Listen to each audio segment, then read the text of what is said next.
नमस्कार, social media special bulletin देख रहे हैं आप और मैं हूं आपके साथ प्रभात पांडे। इस बुलेटिन में हम आपको दिखाते हैं देश और दुनिया की तमाम बड़ी खबरें और करते हैं उनका सटीक एनालिसिस। तो कौन सी है आज की अहम खबर, डालेंगे एक नजर। सबसे पहले बात करेंगे पाकिस्तान पर गहराएगा जल संकट। जी हां, भारत ने सियाल और बगलिहार बांध के गेट अब बंद कर दिए हैं।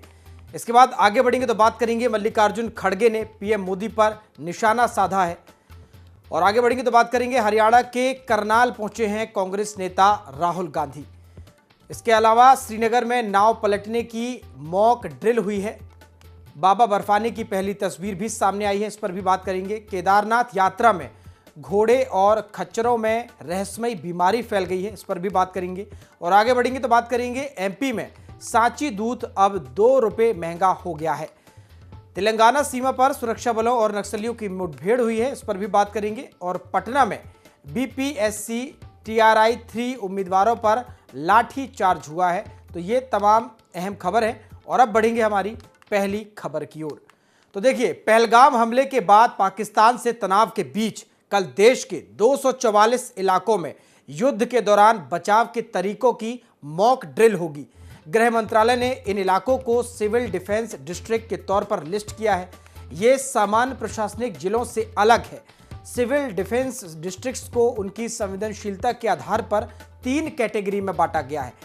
कैटेगरी 1 सबसे संवेदनशील और कैटेगरी 3 कम सेंसिटिव है। गृह मंत्रालय ने 5 मई को सभी राज्यों को मॉक ड्रिल कराने के आदेश जारी किए थे। दिल्ली में गृह मंत्रालय में आज हुई हाई लेवल मीटिंग में मॉक ड्रिल की तैयारियों की समीक्षा की गई। इसमें राज्यों के मुख्य सचिव और सिविल डिफेंस चीफ समेत कई हाई रैंक ऑफिसर मौजूद थे। देश में पिछली बार ऐसी मॉक ड्रिल 1971 में यानी कि 54 साल पहले हुई थी। तब भारत और पाकिस्तान के बीच युद्ध हुआ था। यह मॉक ड्रिल युद्ध के दौरान ही हुई थी। हालांकि रविवार सोमवार रात पंजाब के फिरोजपुर छावनी में ब्लैकआउट प्रैक्टिस की गई। इस दौरान गांवों और मोहल्लों में रात 9 बजे से करीब रात 9:30 बजे तक बिजली बंद रही। गृह मंत्रालय ने मंगलवार को मॉक ड्रिल वाले जिलों की एक लिस्ट भी जारी की है। इनमें राज्यवार संवेदनशीलता के आधार पर जिलों को बांटा गया है। देश के 25 राज्यों के कुल 244 सिविल डिफेंस डिस्ट्रिक्ट्स को कैटेगरी 1 से 3 के बीच रखा गया है। दरअसल मिनिस्ट्री ऑफ होम अफेयर्स ने देश के कुल 35 राज्य और केंद्र शासित प्रदेशों में 259 सिविल डिफेंस डिस्ट्रिक्ट्स बनाए हैं। जरूरी नहीं कि ये सिविल डिफेंस डिस्ट्रिक्ट सामान्य एडमिनिस्ट्रेटिव डिस्ट्रिक्ट ही हों। जैसे उत्तर प्रदेश में कुल 19 सिविल डिफेंस डिस्ट्रिक्ट बनाए गए हैं। इनमें कानपुर, लखनऊ, मथुरा जैसे एडमिनिस्ट्रेटिव जिले भी हैं और बक्सी का तालाब, सरवासा जैसे इलाके हैं जो लखनऊ और सहारनपुर में हैं। यहाँ एयरफोर्स स्टेशन मौजूद है।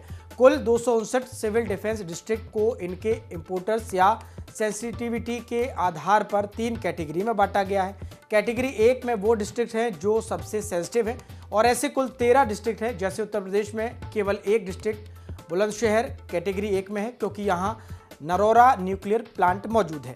इसी तरह कैटेगरी 2 में 201 जबकि कैटेगरी 3 में 45 डिस्ट्रिक्ट हैं। देश में कुल मॉक ड्रिल कल यानी 7 मई को की जानी है और इससे पहले लखनऊ, श्रीनगर और मुंबई में पुलिस, एसडीआरएफ समेत अन्य रेस्क्यू टीमों को युद्ध के दौरान बचने की ट्रेनिंग दी जा रही है।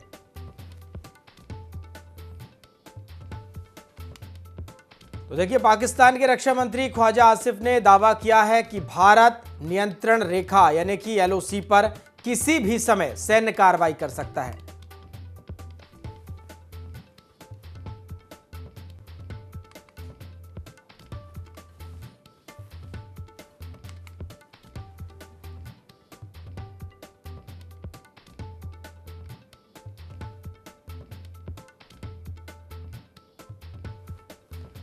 तो देखिए, मॉक ड्रिल को लेकर गृह मंत्रालय ने आदेश जारी किया है और कल आपको बता दें 25 राज्यों के 244 जिलों में मॉक ड्रिल की जाएगी।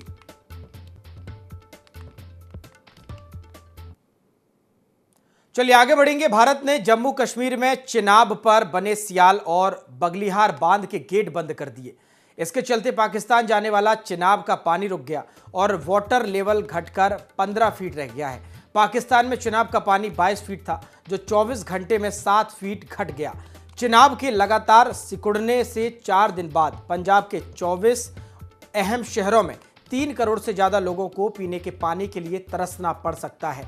पाकिस्तान के फैसलाबाद और हफीजाबाद जैसे घनी आबादी वाले शहरों की 80% आबादी पेयजल के लिए चिनाब के सतही पानी पर निर्भर है। सिंधु जल प्राधिकरण ने भारत के इस कदम से खरीफ की फसलों के लिए पानी में 21% की कमी आएगी। पाकिस्तान संसद ने इसे युद्ध छेड़ने की कार्रवाई बताया। भारत ने पहलगाम आतंकी हमले के बाद सिंधु जल समझौता रोक दिया। 19 सितंबर 1960 को भारत और पाकिस्तान के बीच 6 नदियों का पानी बांटने को लेकर सिंधु जल समझौता हुआ था। समझौते के तहत भारत को 3 पूर्वी नदियों रावी, ब्यास और सतलुज का अधिकार मिला, जबकि पाकिस्तान को 3 पश्चिमी नदियों सिंधु, झेलम और चिनाब का इस्तेमाल करने की परमिशन दी गई। पाकिस्तान की 80% खेती सिंधु, झेलम और चिनाब नदियों के पानी पर निर्भर है।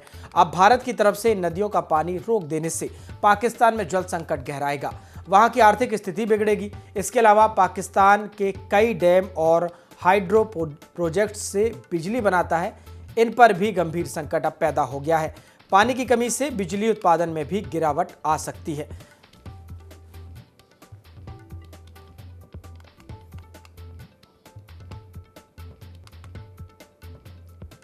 तो देखिए, भारत ने पाकिस्तान की कमर तोड़ने के लिए अब लगभग पूरी तैयारियां कर ली हैं और एक तरह से देखा जाए तो जब से ये पानी का जो समझौता है, सिंधु समझौता रोका गया है, इससे ऐसा ही आशंका है, संभावना है कि पाकिस्तान जो है बूंद बूंद पानी के लिए तरस सकता है, क्योंकि भारत ने अब जो डैम है उनके पानी को रोक दिया है और 65 साल पुराना ये सिंधु जल समझौता भारत ने स्थगित किया है और अब इससे पाकिस्तान की अर्थव्यवस्था पर, खेती पर, किसानों पर अच्छा खासा असर पड़ेगा।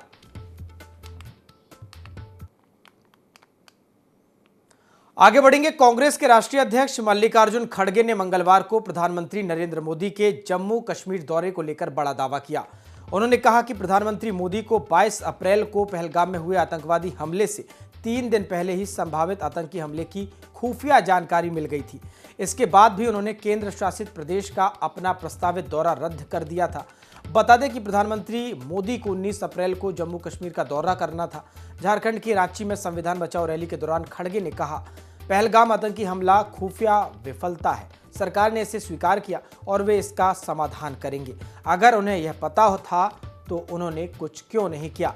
मुझे जानकारी मिली है कि हमले से 3 दिन पहले प्रधानमंत्री मोदी को खुफिया रिपोर्ट भेजी गई थी और इसलिए उन्होंने कश्मीर जाने का अपना कार्यक्रम रद्द कर दिया। मैंने ये बात अखबार में पढ़ी। इसके अलावा भी खड़गे ने तमाम बातें कही। खड़गे ने प्रधानमंत्री मोदी से सवाल किया कि जब खुफिया एजेंसियों ने आपकी सुरक्षा के लिए यह कहा कि वहां जाना सुरक्षित नहीं है, तो फिर आपने यह बात आम लोगों की सुरक्षा के लिए वहां तैनात सेना और पुलिस को यह बात क्यों नहीं कही। इसी तरह आतंकवादी हमले की खुफिया रिपोर्ट के बाद भी पहलगाम में सुरक्षा व्यवस्था क्यों नहीं बढ़ाई गई, इस पर भी उन्होंने सवाल किया। उन्होंने कहा, ऐसे में इस हमले के लिए खुफिया एजेंसियों को जिम्मेदार ठहराया जाना चाहिए।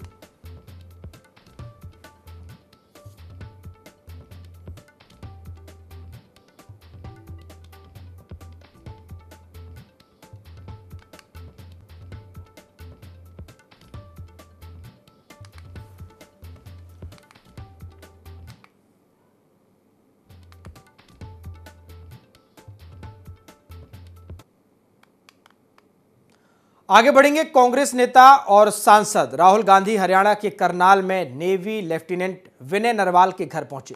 यहां उन्होंने परिवार से 1 घंटे 35 मिनट तक बात की। वे दोपहर में लेफ्टिनेंट के घर से निकले। रोहतक से कांग्रेस सांसद दीपेंद्र हुड्डा ने कहा कि राहुल गांधी ने विनय नरवाल को श्रद्धांजलि दी है। इसके बाद एकांत में परिवार से मुलाकात कर बातचीत की और परिवार को ढांढस बंधाया। आप बता दें कि लेफ्टिनेंट नरवाल की पहलगाम में आतंकियों ने हत्या कर दी थी और शादी के 7वें दिन ही आतंकियों ने पत्नी हिमांशी के सामने उनकी हत्या कर दी। लेफ्टिनेंट नरवाल की पत्नी हिमांशी ने ही सबसे पहले खुलासा किया था कि आतंकियों ने नाम पूछकर टूरिस्टों को गोली मारी। इस हमले में 26 टूरिस्टों की मौत हुई थी। लेफ्टिनेंट की हत्या के बदले को लेकर पत्नी हिमांशी ने मुस्लिम और कश्मीरियों के खिलाफ नफरत भरे बयानों पर आपत्ति जताई थी। उन्होंने कहा था कि ये सही नहीं है। बता दें कि हरियाणा सरकार ने कैबिनेट मीटिंग में लेफ्टिनेंट नरवाल के परिवार को 50 लाख की वित्तीय मदद और एक सदस्य को सरकारी नौकरी देने की बात कही है।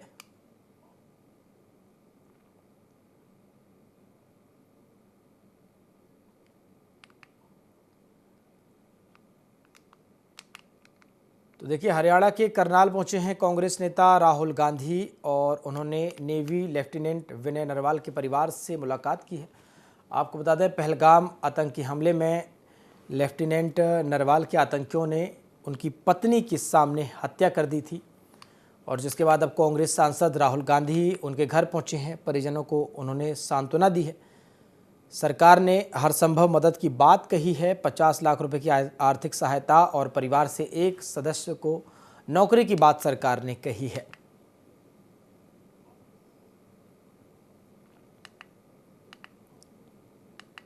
बता दें कि लेफ्टिनेंट नरवाल की पहलगाम में आतंकियों ने हत्या कर दी थी। शादी के 7वें दिन ही आतंकियों ने पत्नी हिमांशी के सामने उनकी हत्या की।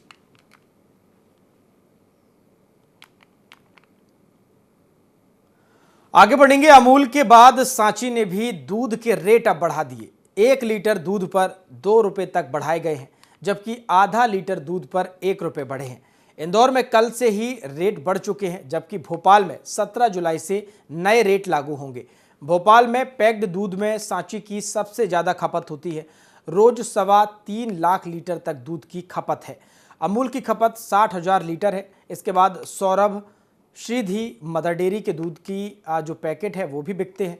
सौरभ और श्रीधी की बात करें तो इनकी करीब 1 लाख लीटर दूध की खपत शहर और भोपाल के ग्रामीण इलाकों में है। मदर डेयरी ब्रांड के दूध की ज़्यादातर खपत शहर में ही होती है। सांची ने करीब 2 साल बाद रेट बढ़ाए हैं। फिलहाल दूध के ही रेट में बढ़ोतरी की गई है। इसके अलावा अन्य किसी भी प्रोडक्ट के रेट में बढ़ोतरी नहीं की गई। प्रदेश के सभी 6 दुग्ध संघों ने रेट में बढ़ोतरी की है। करीब 1.5 महीने पहले अमूल ने 1 लीटर दूध पर 2 रुपए बढ़ाए थे, जबकि आधा लीटर दूध पर 1 रुपए की बढ़ोतरी की गई थी। अमूल स्लिम एंड ट्रिम को छोड़ बाकी सभी वैरायटी का दूध महंगा हुआ था। प्रदेश में रोजाना करीब 3 लाख लीटर अमूल दूध की खपत होती है। सबसे ज़्यादा इंदौर में करीब 1.25 लाख लीटर दूध बिकता है। वहीं भोपाल, जबलपुर, ग्वालियर में 50 से 80 हज़ार लीटर के बीच दूध की खपत होती है। एमपी में सांची दूध भी 2 रुपए अब महंगा हो गया है। केदारनाथ यात्रा मार्ग पर एक रहस्यमयी बीमारी ने घोड़े खच्चरों को अपनी चपेट में ले लिया, जिससे तीर्थयात्रियों और पशुपालकों के बीच हड़कंप मच गया। बीते 2 दिनों में 14 घोड़े खच्चरों की संदिग्ध परिस्थितियों में मौत हो चुकी है। इस चिंताजनक स्थिति को देखते हुए उत्तराखंड सरकार ने तुरंत एक्शन लिया है। प्रदेश सरकार ने अगले 24 घंटे के लिए घोड़े खच्चरों के संचालन पर अस्थायी रोक लगा दी। 4 अप्रैल को 8 और 5 अप्रैल को 6 घोड़े खच्चरों की मौत के बाद पशुपालन विभाग सतर्क हो गया है। सचिव पशुपालन डॉक्टर BVRC पुरुषोत्तम खुद रुद्रप्रयाग पहुंचे और हालातों का जायजा लिया। उन्होंने बताया कि 6 अप्रैल को केंद्र सरकार और हरियाणा के हिसार से विशेष टीमों का केदारनाथ रवाना किया गया है, जो मौतों की जांच करेंगी और बीमारी की वास्तविक वजह का पता लगाएंगी। पूर्व में अप्रैल माह में घोड़े खच्चरों में इक्वाइन इन्फ्लुएंजा जैसे लक्षण पाए गए थे। इसी को ध्यान में रखते हुए 4 अप्रैल को से 30 अप्रैल के बीच कुल 16,000 घोड़े खच्चरों की स्क्रीनिंग की गई थी, जिसमें से 152 पशु सीरो सैंपलिंग में पॉजिटिव पाए गए थे। हालांकि RT-PCR टेस्ट में सभी नेगेटिव निकले थे। सरकार ने यह स्पष्ट किया है कि केदारनाथ यात्रा पूरी तरह नहीं रोकी जाएगी। हालांकि यात्रा मार्ग पर भेजे जाने वाले हर घोड़े खच्चर की पहले जांच की जाएगी। जिन पशुओं की रिपोर्ट नेगेटिव आएगी, केवल उन्हें ही तीर्थ यात्रा को ढोने की अनुमति दी जाएगी। केदारनाथ मार्ग पर सैकड़ों स्थानीय पशुपालक अपने घोड़े खच्चरों के जरिए आजीविका अर्जित करते हैं। लगातार हो रही मौतों और संचालन पर रोक से उनमें चिंता और असुरक्षा की भावना गहराने लगी है।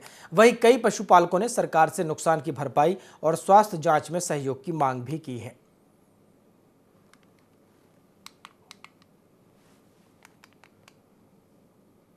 आगे बढ़ेंगे। जम्मू कश्मीर में स्थित पवित्र अमरनाथ गुफा में हर साल प्राकृतिक रूप से बनने वाली हिम शिवलिंग की पहली तस्वीर सामने आ गई है। इस बार शिवलिंग ने बड़ा आकार लिया हुआ है। शिवलिंग को इस बार ऊंचाई लगभग 7 फीट बताई जा रही है। साल भर लाखों श्रद्धालु अमरनाथ गुफा में बनने वाली इस हिम शिवलिंग की पहली तस्वीर का इंतजार करते हैं। आगामी 3 जुलाई से अमरनाथ यात्रा शुरू होने जा रही है। यह यात्रा 38 दिनों तक चलकर 9 अगस्त को छड़ी मुबारक के साथ रक्षाबंधन के दिन पूरी होगी। जम्मू कश्मीर के राज्यपाल और अमरनाथ श्राइन बोर्ड के अध्यक्ष मनोज सिन्हा ने इस साल की अमरनाथ यात्रा की तैयारियों का जायजा लिया। अमरनाथ यात्रा के लिए रजिस्ट्रेशन की प्रक्रिया शुरू हो गई है। यात्रा पर जाने वाले श्रद्धालुओं की उम्र 13 से 70 साल के बीच होनी चाहिए। इसके लिए मेडिकल सर्टिफिकेट भी ज़रूरी है। पहलगाम में हाल ही में हुए आतंकी हमले के बाद अमरनाथ यात्रा से पहले सुरक्षा व्यवस्था काफ़ी कड़ी कर दी गई थी। अब टट्टू वाले और स्थानीय सेवादार बेस कैंप में आईडी जांच के साथ रजिस्ट्रेशन करा रहे हैं। तीर्थयात्रियों की सुरक्षा और यात्रा के सुचारू संचालन के लिए सख्त आईडी वेरिफिकेशन प्रोटोकॉल बनाया गया है।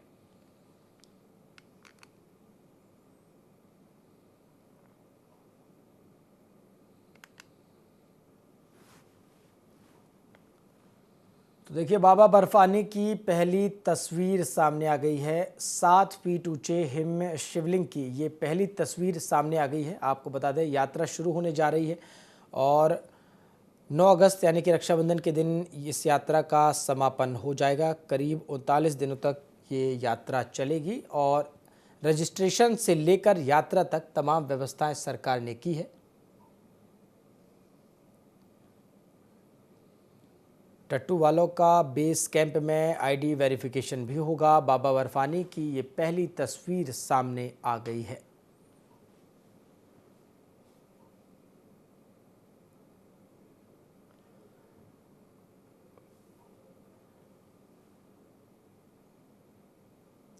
अमरनाथ यात्रा के लिए रजिस्ट्रेशन की जो प्रक्रिया है वो शुरू हो गई है। पहलगाम हमले को लेकर सुरक्षा व्यवस्था इस बार पहले से ज़्यादा चाक चौबंद की गई है। आगे बढ़ेंगे। राजधानी भोपाल में नीति संवाद कार्यक्रम का आयोजन किया गया। इस दौरान मुख्यमंत्री डॉक्टर मोहन यादव और राष्ट्रीय मुस्लिम मंच के संस्थापक इंद्रेश कुमार शामिल हुए। जहां सीएम ने संबोधन में कहा कि एक समय हमारा शैक्षणिक स्तर 100% था, समय के साथ ये कम हो गया था। हम फिर अलग अलग भाषाओं में पाठ्यक्रम लागू कर रहे हैं। पाठ्यक्रम में रानी दुर्गावती, झांसी की रानी को उचित स्थान तक नहीं मिला।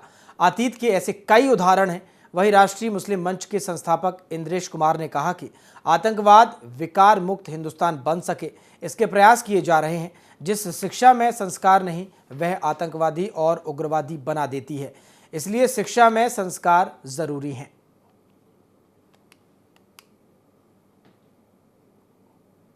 नीति आयोग द्वारा शिक्षा, स्कूल शिक्षा, स्वास्थ्य को लेकर के एक बड़ा अच्छा सेमिनार रखा, जिसमें डॉक्टर इंद्रेश जी ने उद्घाटन सत्र में मेरे साथ भाग लिया। यशस्वी प्रधानमंत्री के नेतृत्व में हमारी प्राचीन पुरातन पद्धतियों के साथ वर्तमान के दौर में भारत कैसे आगे बढ़े, राज्य कैसे आगे बढ़े, सभी क्षेत्रों में समान रूप से प्रगति के अवसर मिले और हमारे मूल विरासत जो भारतीयता, उससे हमारा संबंध बना रहे, इस बात पर विस्तार से माननीय इंद्रेश जी ने बात रखी। बुजुर्ग लोगों ने कहा है, जिस शिक्षा में संस्कार नहीं वो आदमी को अपराधी बना देती है, और जिस उच्च शिक्षा में कमाई में सेवा और मदद नहीं, वह आदमी को भ्रष्टाचारी बना देती है। आगे बढ़ेंगे। मसूरी क्षेत्र में बीते दिन हुई मूसलाधार बारिश से जनजीवन अस्त व्यस्त हो गया। वहीं केम्प्टी फॉल क्षेत्र में अचानक हुई बारिश आफत बनकर बरस पड़ी। केम्प्टी फॉल में भारी बारिश के रौद्र रूप से पर्यटक सहमे नजर आए। मलबा और पत्थर झरने से बहकर झील में जमा हो गए और सड़क का पानी 3-4 दुकानों के अंदर घुस गया। मूसलाधार बारिश और ओलावृष्टि के बाद केम्प्टी फॉल का झरना उफान पर आ गया, जिसके बाद केम्प्टी फॉल में हजारों की संख्या में आए पर्यटकों को पुलिस ने वापस भेज दिया है। आप तस्वीरें देख सकते हैं, ये भयावह भी हैं और डराने वाली भी हैं। मसूरी की ये तस्वीरें हैं जहां बारिश हुई।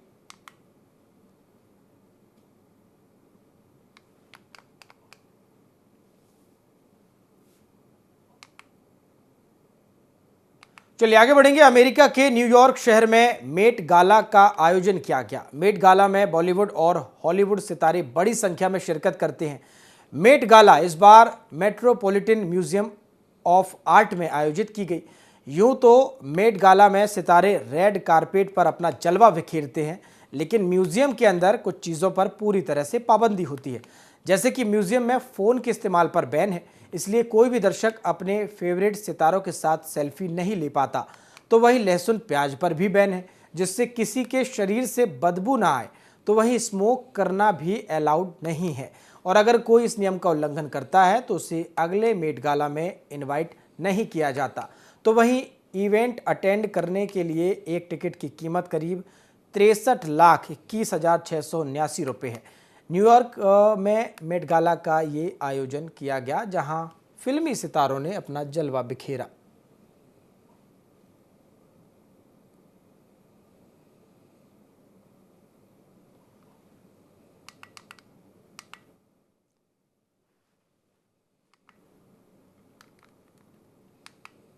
तो देखिए, न्यूयॉर्क में मेट गाला का आयोजन किया गया है, जहां बॉलीवुड और हॉलीवुड सितारों ने जमकर अपना जलवा बिखेरा। हर साल इसका आयोजन किया जाता है और आयोजन के दौरान कुछ पाबंदियां भी जो हैं लगाई जाती हैं। फ़ोन का इस्तेमाल नहीं किया जाएगा, इसके अलावा तमाम चीज़ें जो हैं उन पर पाबंदियां रहती हैं। आगे बढ़ेंगे। उमरिया के बांधवगढ़ टाइगर रिजर्व में पर्यटकों को बाघ बजरंग के रोमांचक दर्शन हुए। सोमवार को वायरल हुए वीडियो में बजरंग ने कुछ देर के लिए सफारी जिप्सियों को रोक दिया। यह घटना ताला जोन के चक्रधरा क्षेत्र की है। पर्यटक जंगल में प्राकृतिक सुंदरता का आनंद ले रहे थे। इसी दौरान बजरंग जंगल से वन मार्ग में आया। उसने सड़क पार की और फिर जंगल की ओर चला गया। लगभग 7 साल के बाघ बजरंग की टेरिटरी कोर एरिया के ताला, मगधी और खितौली जोन में है। बांधवगढ़ टाइगर रिजर्व में 165 से अधिक बाघों का निवास है। इसके अलावा 2 बाघिनों को बहेरा और इनक्लोजर में रखा गया है। उमरिया बांधवगढ़ में बजरंग बाघ का दीदार हुआ है।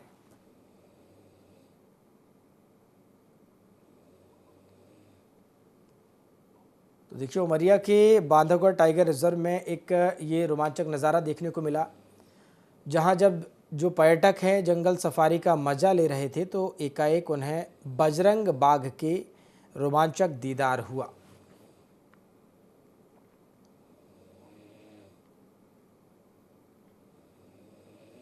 सोशल मीडिया स्पेशल बुलेटिन में फिलहाल इतना ही। IND 24 में खबरों का सिलसिला लगातार जारी है। नमस्कार।